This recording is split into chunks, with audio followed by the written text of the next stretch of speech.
Good morning. So welcome to the Sedex interviews, and I'm joined here today with Louise Nicholls, who will introduce herself as the chair of the SSF, or previous chair as the SSF. So I'm Louise Nicholls. I'm corporate head of human rights at Marks and Spencer's and food sustainability and food packaging. And up until yesterday, I was the chair of the SSF. Thank you. So what was the one big highlight from this morning's panel for you? The starting point is the more you can understand about the board members and the CEO, what their personal motivations are, the more you can tailor the story you're trying to tell. So think about what is the compelling reason to act. Can we link it to competitor activity, legislation, investors? But bring together that story. What are the customers saying? And then think about what's the business case of the work we've done to date, and how do we make that even more compelling? Think about how might we lead that to some robust ambitions, what might be our reporting metrics that will be able to demonstrate the progress we're making. So really build the overall story, and that's what you were hearing from the different panellists.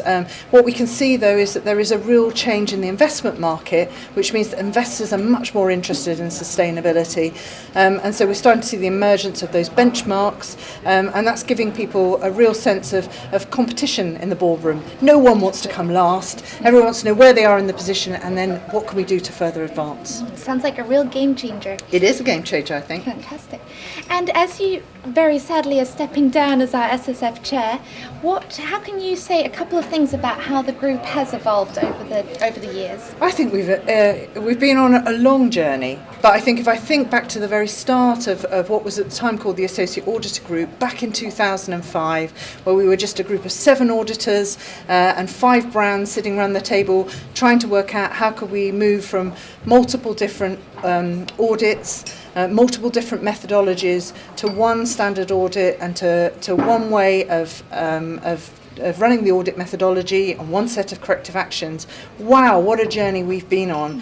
Now we're in a position where 90% of the audits that go onto the Sedex system are to the SMETA methodology, one consistent methodology. People understand one consistent way of grading those non-compliances. They understand what good practice looks like in resolving those non-compliances. And then we've spread out from there. We've moved into providing greater training materials, e-learning, workbooks.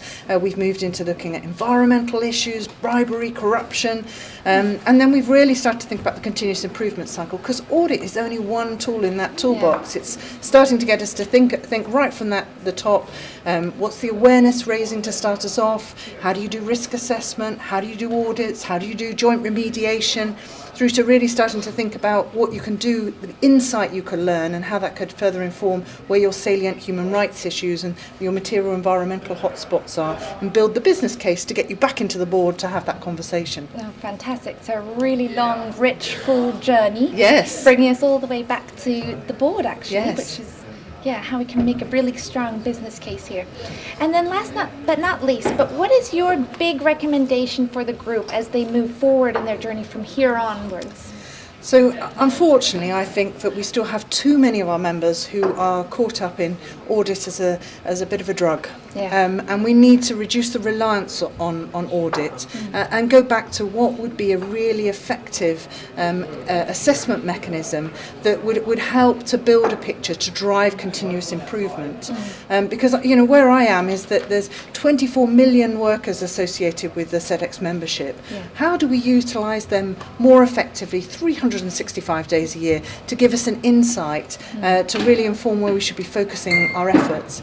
I think it's also a really important moment to start to think not about activity but about impact, and how do we bring that back to the boardroom in terms of talking more about the social impact that we're having, the value that brings to business.